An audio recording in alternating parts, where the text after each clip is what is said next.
వైసీపీలో one side నిర్ణయాలు భరించలేకే party మారాలని నిర్ణయించుకున్నారని బ్రాహ్మణ కార్పొరేషన్ మాజీ చైర్మన్ సీతంరాజు సుధాకర్ తెలిపారు. పార్టీలో ముఖ్య నాయకులకు జరిగిన అవమానాలు తనకు ఎదురయ్యాయని అన్నారు. విశాఖలో సగం మంది కార్పొరేటర్లు పార్టీ మారేందుకు సిద్ధంగా ఉన్నారని, వైసీపీని ఖాళీ చేయడమే లక్ష్యంగా పనిచేస్తామని సీతంరాజు సుధాకర్ తెలిపారు. విశాఖ దక్షిణ నియోజకవర్గం ప్రజల నిర్ణయాలకు అనుగుణంగా రాజకీయ నిర్ణయం తీసుకుంటామని అన్నారు. ఎందుకు చేయాలి? వైసీపీ పెద్దలకి నా గురించి తెలుసు, నాకు వైసీపీ పెద్దల గురించి తెలుసు. నాకు ఎక్కడ కంఫర్ట్ ఉంటుందని అనిపించి భావించి ఇక్కడ లాభం లేదనుకున్నాను, నేను బయటకు వచ్చాను. నీ అవమానాలు భరించలేక ఇప్పుడు దాకా చేసిన సేవలు చాలు. వన్ సైడ్ లవ్ ఎన్నో రోజులు నడవదు. ఇది ఏకంగా ప్రేమించుకుంటా పోతే అవతల పెళ్లి అయిపోయి పిల్లలు కూడా పుట్టేస్తున్నారు. మనం వేరే దారి ఎత్తుక్కోవాలనే దాంట్లో ఉన్నాను.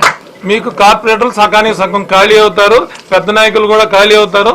ఇదే టార్గెట్ గా మేము అందరం పనిచేస్తాం. మన వంశీకృష్ణ శ్రీనివాస్ కూడా చెప్పాడు, మన మాజీ వైఎస్ఆర్సీపీ నేత, మాజీ సిటీ ప్రెసిడెంట్, ప్రస్తుత ఎమ్మెల్సీ వంశీకృష్ణ శ్రీనివాస్ కూడా చెప్పాడు, పార్టీని ఖాళీ చేసే దిశగానే ఉంటాం. అతను చాలా అవమానాలు నాతో పాటు ఎదుర్కొన్నాడు. అతను చెప్పిందే నేను కూడా చెప్తున్నా. ఈ ఖాళీ చేసే దిశగా మాత్రం అయితే ఖచ్చితంగా ప్రయత్నం చేస్తాం. అన్ని మీకు తెలుసు, రేపు ప్రజలు కూడా నిర్ణయిస్తారు. మత్స్యకార సోదరులు ఎవరిని మద్దతు ఇస్తారు, దళిత లీడర్లు, దళిత ప్రజలు ఎవరిని నిర్ణయిస్తారు, ఎవరికి మద్దతుగా నిలబడతారు, నాయకులు ఎవరికి మద్దతుగా నిలబడతారు, అన్ని బీసీ మైనార్టీలు ఎవరితో నిలబడతారు, అన్ని మీరు చూస్తారు. కాలం చాలా బలమైంది.